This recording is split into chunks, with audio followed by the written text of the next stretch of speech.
how tough was this story to do? One of the toughest of my careers. 3 years of fighting for something, not knowing how you're going to get those answers.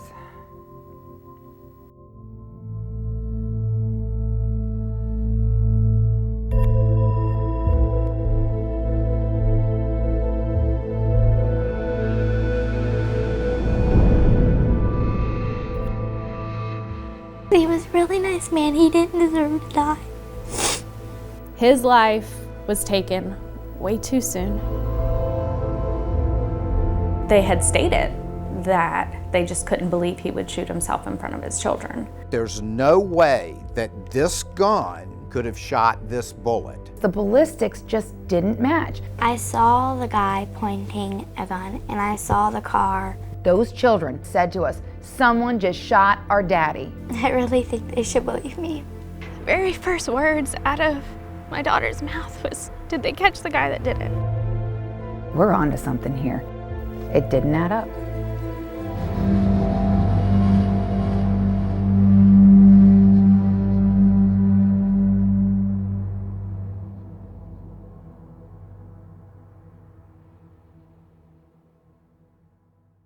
Yeah, well, I can tell you exactly what happened that day.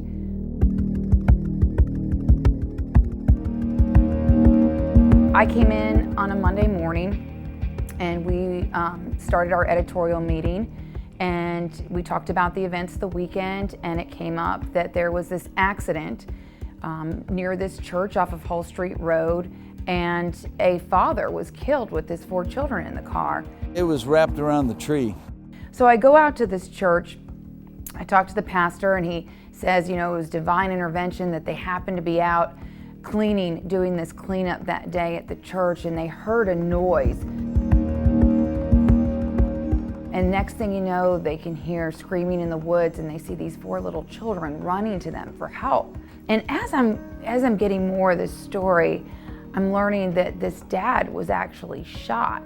If you'd have seen the condition of the car, just the accident alone, and to know that a gunshot went off, that, yeah, angel of mercy was hovering over them.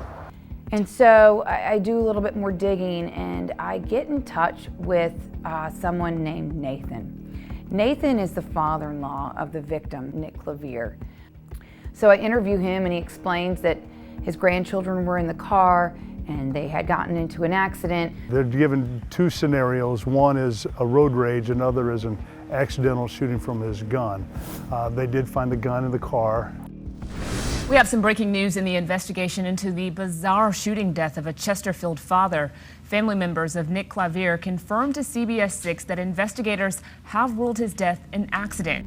So the months go by, and I get a call, and he keeps telling me the kids are having nightmares. They swear that this vehicle pulled up next to them, and his 9-year-old granddaughter had said that someone shot her dad. I believed it, but I just felt like it was irresponsible to worry the entire Chesterfield County area and throw the police under the bus, that this was a completely different story than they were saying. I needed more. So that day would come, December 2016. Ballistics come back. The ballistics just didn't match. They determined that the bullet that was found in Nick's brain could not have been fired from his weapon. I remember calling my executive producer, Mike, and saying, we're onto something here. We have what we need to pursue this story. But what I didn't have at that time was I didn't have any relationship with this grieving widow. I knew her name was Melody, I knew she was private, and I knew she really didn't want to talk to me. As soon as I saw him, I knew that I was there to say my goodbye, which was tough, which was really, really tough.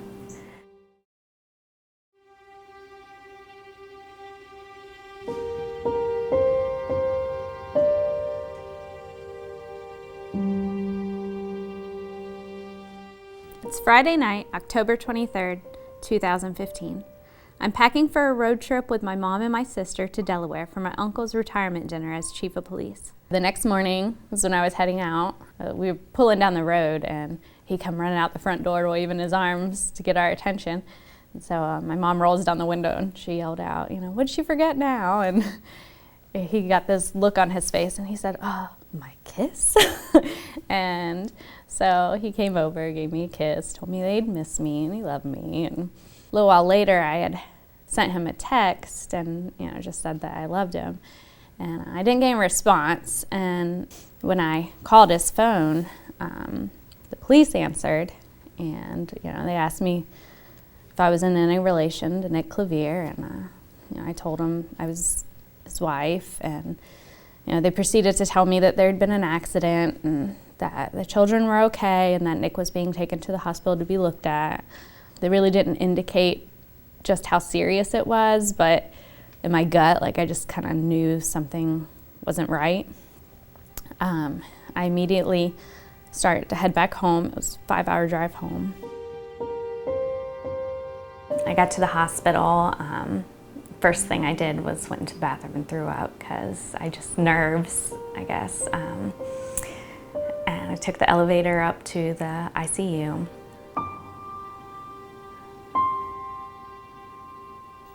They took me to his room.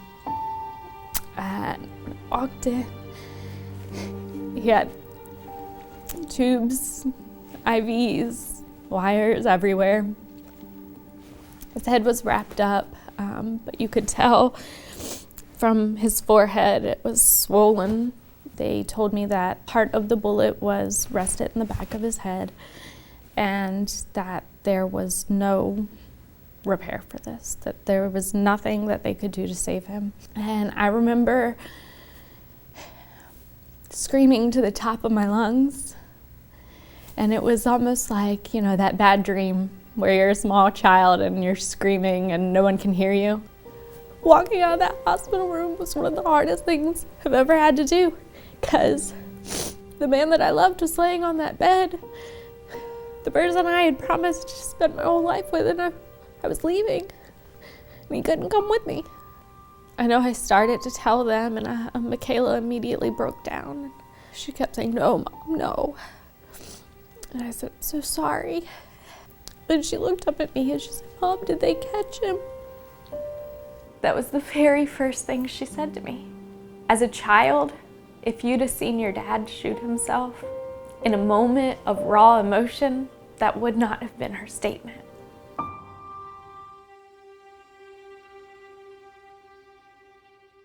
The first couple of weeks, we really didn't talk about it much. You know, it was kind of just surviving minute to minute. We were all just kind of walking around like zombies. Little by little, they would say stuff. You know, it was like just something would trigger a memory. And, you know, MIKAYLA said, Mom, you know, I remember the car pulling off quickly around us. I remember seeing the car drive off after shooting Dad. And I said, what do you mean you remember seeing the car, honey? I said, was somebody there too? And in my mind, my first thought was, okay, a witness. And she said, no, Mommy, I saw the gun. I saw the man. And they went speeding off after Daddy got shot. When I asked them why they would never re-interview the children, they told me that they didn't want to further traumatize the children by interviewing them. Of course, I looked at the officer and I said, with all due respect, they watched their father's head get blown off. The damage is done. There is no further trauma. And they came to the house and they told me that they were closing out the case and it was being ruled an accident. We think that his gun accidentally fired and that as a result, he was shot from his own weapon. I think initially, I just accepted what they said because I felt like, okay, well, they've investigated this, they know. But it never really felt right. But when I got that phone call from the medical examiner saying that the ballistics had come back and that the bullet did not match his gun, and I immediately started saying, oh my God, that's great. Because to me, it was like, okay, he did not do this. And I hung up the phone, I immediately called the detective. And I said, so are we reopening the case now? And he told me no. They felt like this was still an accident. I saw the guy pointing a gun, and I saw the car. I saw a whole lot. They saw far more than any child should ever have to see.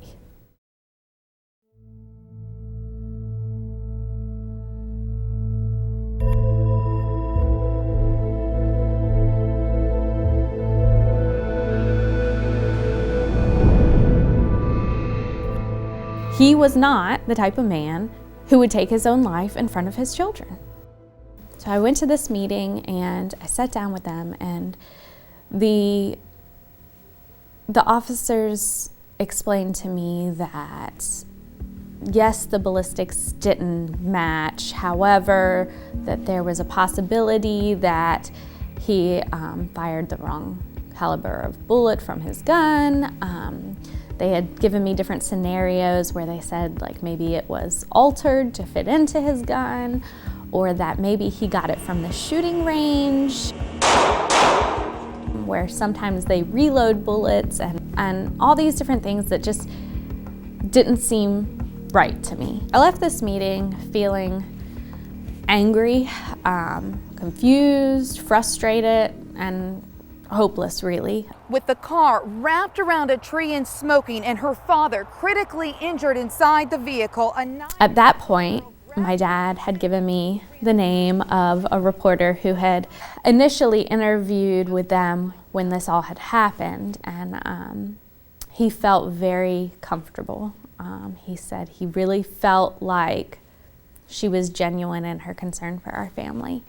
And I thought about it for a very long time, and I really fought with what to do, because I didn't in any way want to bash the police or discredit them, but I felt like this wasn't right. And so I finally made the decision, you know what, I am going to meet, and I am going to just talk to her, feel it out. So we decided that we were going to meet in person. She was going to bring me all of the information she had, and I was so impressed with the homework she did. She had gone to ballistics experts.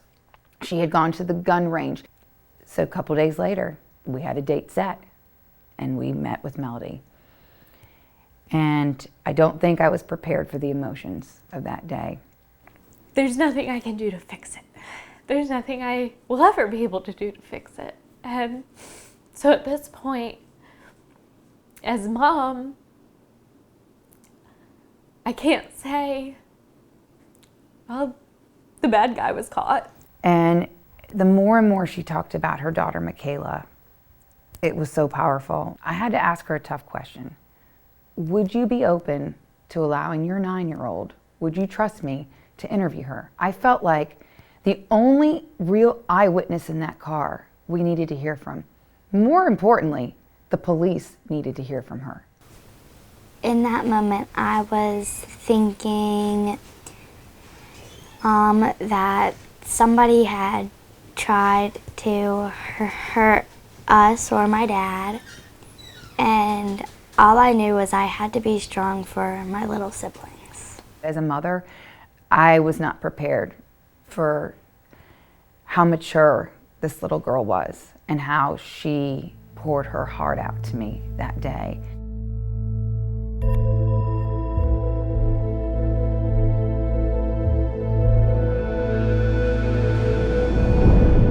I saw the guy pointing a gun, and I saw the car. I saw a whole lot. I was just sitting there looking out my window, listening to music, when I heard a loud noise. Saw the car drive off really fast, but I didn't catch the license plate. When they veered off the road, they went over an embankment. I honestly don't know how my children walked out of that accident. I looked over, I saw my dad. He was bleeding and blood was going everywhere. Describing what no adult should ever see, much less a child. Witnessing her father's last moments. It was not something very pleasant. So MIKAYLA got out of the car. She got the younger kids out through the back so they wouldn't have to see any more than necessary. Then they ran through the woods to the church to get help. MIKAYLA didn't have a voice for about 3 days after, from where she was just screaming to the top of her lungs, help me, somebody help my dad.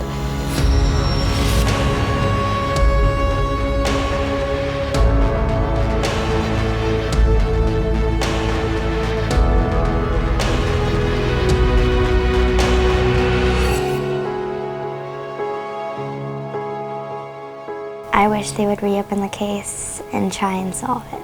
I want to find out what happened. Because he was a really nice man. He didn't deserve to die.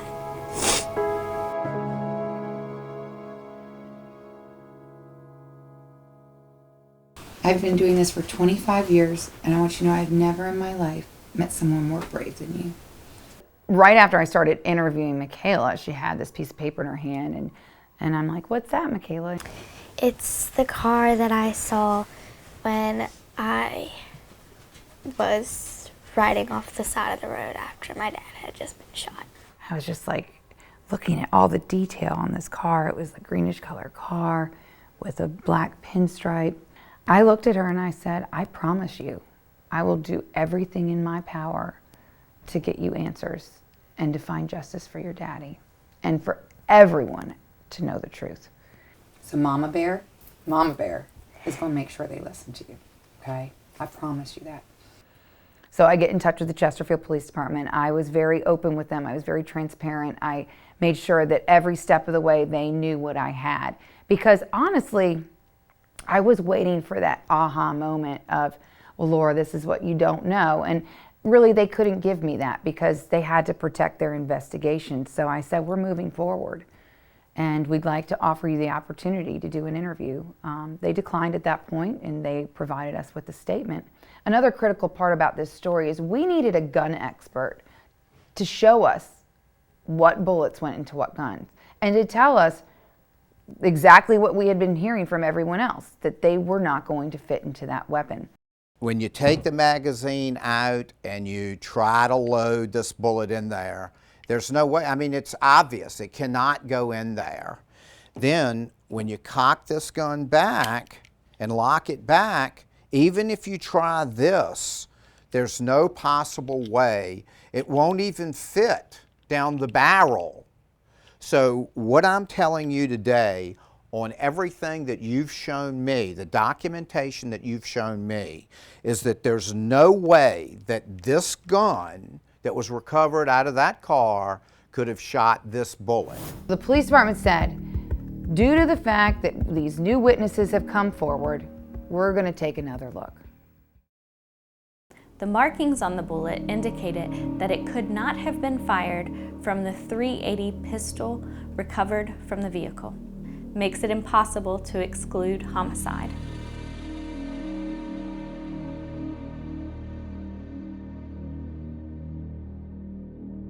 So May 12th, 2017, we go on the air with this.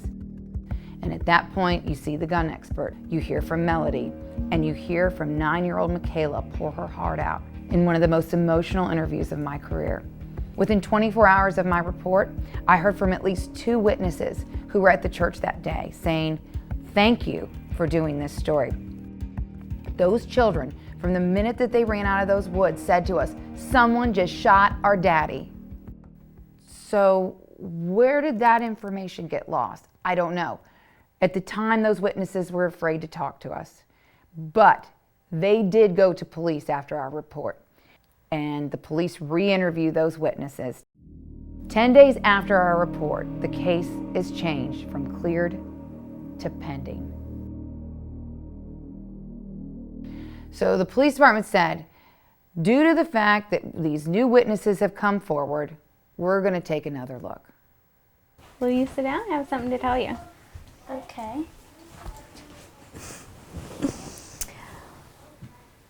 So today, I had a meeting with the captain of criminal investigations, and they are going to move the case to a pending status, which means that they are going to re-review all the case files, and they would like to re-interview you. Tell me your first reaction to this news. Well, really happy and excited that they're opening the case back up.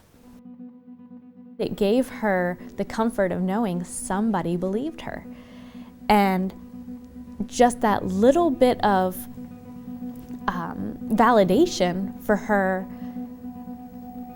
it helped heal. It helped move her forward in her grieving process. But I just feel like they said from the beginning that the evidence just didn't support anything but this being an accidental incident.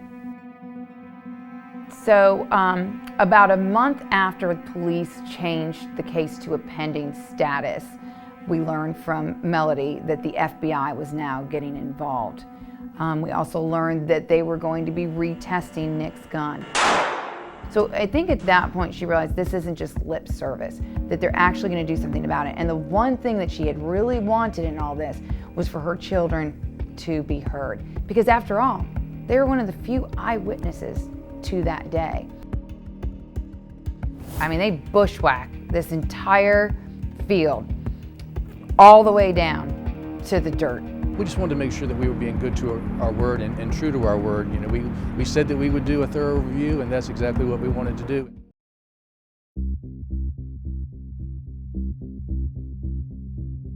Our initial report aired in May of 2017. My communication with police was monthly. I checked in with them every single month, every few weeks really, to see has there been any change in status with the Clavier investigation. So December of 2017 comes along, and Melody lets us know that the field where Nick's car crashed was going to be completely cleared. And I just want to give you an idea. This field was heavily filled with brush and trees and, you know, tall grass and weeds.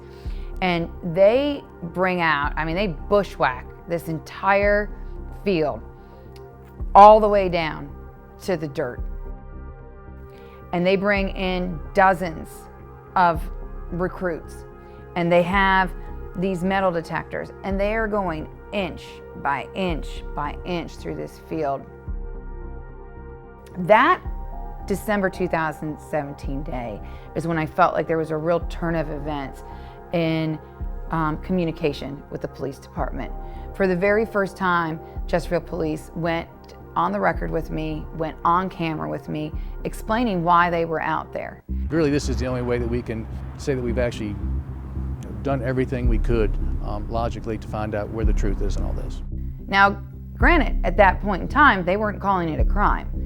This was still just under investigation after it had been ruled an accident, despite the fact that ballistics had shown that the bullet in his brain did not match his gun. But they were starting from scratch. So at this point in time, the field is getting cleared, the gun has been retested, the kids have been re-interviewed by the FBI. You would think, you know, they're not just trying to appease a grieving widow. You know, they have put in a lot of manpower in this investigation, and I know that Melody was very hopeful at that point in time.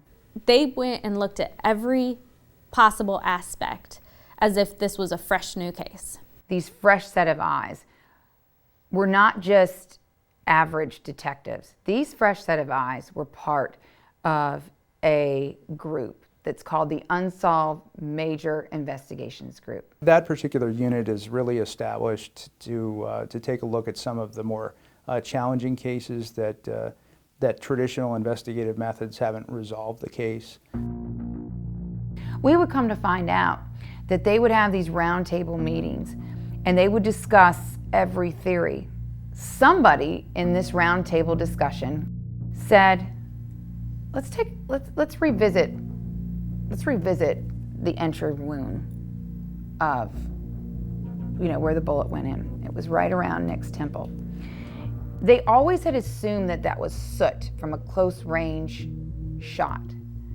Let's re-examine this. They said, now remember, the weather stripping on the car, the piece that goes around the window, had a piece missing from it. It had a dent. What if that is what was on Nick's head because a bullet came from the outside?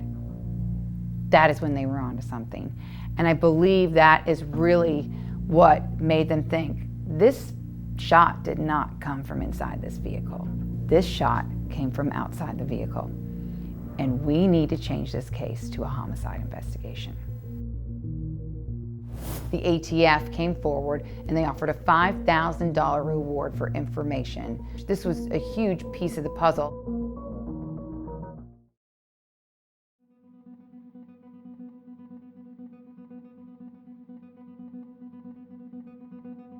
You don't want to think of yourself as being happy that your husband was murdered, but in our situation, having had to fight for so long to get somebody to acknowledge that, it was huge for us. It really brought us closer as a family. In the end, the whole world knew indefinitely that Nick was in no way, shape, form, or fashion capable of harming himself or putting our children in harm's way. The ATF came forward and they offered a $5,000 reward for information in this case. This was a huge piece of the puzzle. Sometimes it takes a witness coming forward that hadn't come forward before. And we would learn that that's what they needed. Someone came forward that knew something that fit exactly to what happened that day that would lead them to another person who would back up that story and tell of another crime that happened 12 hours later. Flashing lights lit up one Southside neighborhood around 12:30 Sunday morning. I heard gunshots last night, but I ain't really pay attention to it. Police tell us at this time no arrests have been made and they are still searching for a suspect. A man by the name of Mark Jefferson would be killed in the city of Richmond hours after Nick. And it would be those ballistics from both crime scenes that would tell police that the bullet in both of those murders were fired from the same weapon. And in this particular case, we were able to make a match and determine that the subject that killed Mr. Clavier had also taken the life of another individual in Richmond that same day. Again, I really did not believe that I would ever see this case solved. I didn't feel like I would ever have all the answers. And lo and behold, September 25th, 2018, almost 3 years, 1 month shy of 3 years since he had been shot, I go into a meeting and I'm told, we have all of your answers. But there was some road rage activity that happened on Hall Street that day, which led to weapons being brandished and a shot being fired, which eventually led to him being struck with a bullet and killed. I immediately broke down. As soon as they showed a picture, they had a slide presentation for me, and as soon as they showed a picture, I just wept, and I wept, and I wept. It was very, very difficult for me to look at a photograph knowing that is the man that took my husband's life. Years before Nick Clavier's murder, Jerquel Cheatham was considered a most wanted fugitive by the U.S. Marshals. He was on that list that they felt like his violent crime spree started from possibly the age of 14. In this particular case, charges won't be brought. He's since passed on. We're in front of the club right now. One of the victims has been shot. Cheatham would be murdered inside this Richmond nightclub 3 months after police say he killed 2 men in 24 hours. So within 24 hours, police say this man, Jerquel Cheatham, took 2 lives and destroyed 2 families. Hopefully being prosecuted by a higher authority. This was somebody that wasn't afraid to pull out his weapon, police say. And it's someone that was known to them, and someone who was dangerous. And someone who pulled up to a car full of kids and pulled that trigger. And the rest is history. I know he's watching, and I know he's proud of us, and I know he's happy that we've fought for him.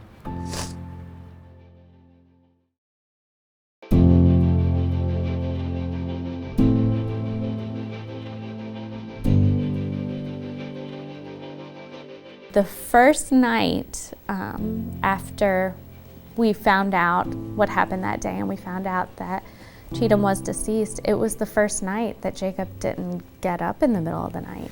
That made me kind of happy because now I don't have to live in fear. Questioning the kids on how they felt about all of this, I said, what are you feeling?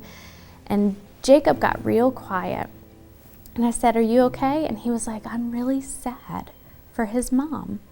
And I said, why are you sad for his mom? He said, well, I know that he shot my daddy. He's like, but I'm sure his mommy really misses him. And it just broke my heart. But at the same time, I felt a huge sense of pride that that little boy, all that he's been through, he still has compassion. I am very relieved that he won't be able to hurt anybody else. And he won't be able to hurt any of my family again. From the very beginning, MIKAYLA never changed her story. One of the things that really stood out to me that when I met with police and they told me exactly what happened that day was that MIKAYLA's sketch of the vehicle that she says pulled up next to them that day was almost an exact match to the vehicle that actually pulled up next to them that day. I mean, 9 years old. She watches her dad get shot. She tries to stop the bleeding. She takes her siblings out of the car into safety. And then she draws almost an exact replica of the vehicle that sped away in a moment's notice. That young lady is a courageous young lady. I can't imagine what she's gone through. I hope that in, 11 or 12 more years, she comes and sees me for a job. Because we need people like that to serve in law enforcement, people that are principled, that are cool-headed, and that can look tragedy in the face and do the things that are right. They may not be popular, but they're right. And so I hope she comes and sees me for a job. It's been a long, very long, difficult journey. As a mom, I can say this is the hardest thing that I've ever been through. And I would not wish this on any mother. We definitely have gotten a lot of feedback on this story, mostly positive in support of the family. But after it did come out that both men, Nick and Jerquel Cheatham, displayed their weapons, of course, there were people who questioned the fact that a father would pull out his weapon with his children in his car. So I had to ask that question to his mother and to Melody. I've been thinking about that a lot. I try to picture when Nick realized that there were some bad people, some very bad people, and he probably was not thinking about himself. He was thinking, I've got to protect my children. Nick was not the type to back down. And I also know Nick would have never pulled his weapon with the kids unless he really felt there was a threat.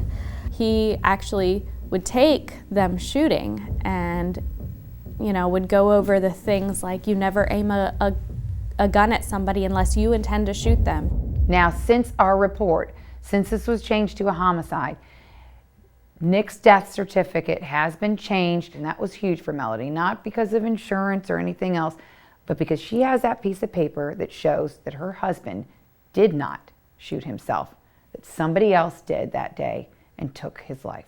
Happy birthday to you. Happy birthday to you. Happy birthday, dear Daddy. Happy birthday to you.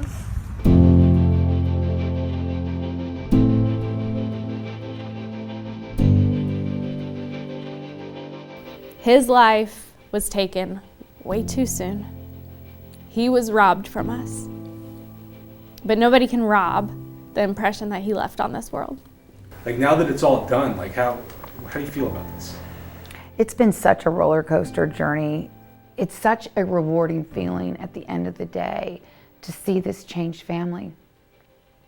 To accompany Melody that day to one of the most private places, to where she went to the cemetery and walked up with flowers and told her husband, "We finally did it."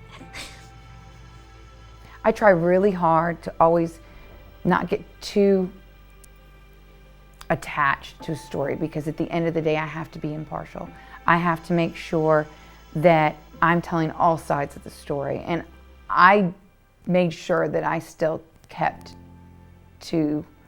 my journalistic integrity in check.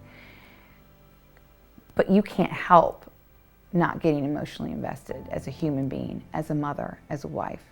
I know that there's no way that we would have ever come to this point without the news reports, without the community saying, hey, this doesn't add up to us either, and asking questions. Because without the pressure, you know, there may not have been a reason to say, yeah, okay, let's take another look. I really hope that protocols can be reevaluated for the children's sake, because I do believe that things could have been handled a little differently on their end that could have bettered their odds. We heard the family's concerns. We did look at ourselves and ask some questions. We invested tremendous resources into this case, and in the end, we got it right. It wasn't as quickly as we would have liked, or as the family would have liked, but our job is to get it right, not to get it done fast. I have a great amount of respect for the police department and the men and women who put countless hours into investigating this. I really do, and I appreciate everything that they went through to get us to this point. I have shed a lot of tears in this case. I've been through the highs with them, and I've been through the lows with them. And I can tell you that it has been one of the most rewarding stories I've done. I become emotionally attached to these families, and it's the way I would want someone to treat my own family. God forbid we were ever to deal with something like this. The end of a chapter. I sent him a message. It said, I miss you so much, Nick. I can't believe you're gone. The house is just a reminder of how much we really need you. MIKAYLA is having a really hard time accepting that you're gone. The others are heartbroken as well. Nikki, I love you so much, and I feel so lost. I keep waiting for you to call and say you're coming home. Of course, I know that's not true. I hope you know I held you till your last breath. I promised I would never leave you, and the hardest thing I've ever done was walking out of that hospital room. Even though you were gone, it was hard leaving the man that I love lay there. I don't even know where to go from here. You were my world, and now my world is shattered. I miss you. I love you forever. I think he'd be really proud of us. I think he would. I think he would be proud of not only how we fought for him, but how we have survived. We've not let this destroy our lives.